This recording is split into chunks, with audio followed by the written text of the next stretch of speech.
5 miyembro po ng Kingdom of Jesus Christ ay minoles sa daw po ng kanilang leader na si Pastor Apollo Quiboloy.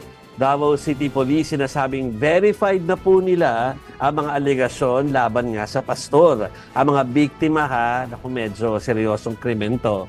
12 years old pa lamang daw. At kaya balak ng PNP na magdagdag ng isasampang kaso laban sa may mga kaso na nga rin po ngayon pa lang na standing. Ito pong si Pastor Apollo Quiboloy. So, ibig sabihin, lumalabas, no? Yung iba pang mga allegedly naging victims, ngayong Yes. nahuli na si Pastor Quiboloy. Oo. So, kung if ever, karagdagang kaso for him, kapag nagtuloy-tuloy yung pagkuha po ng mga ebidensya dyan. Yung mga biktima po ni Ginoong Quiboloy, ikinuwento, mga kapatid, sa PNP kung paano sila minoles siya ng pastor.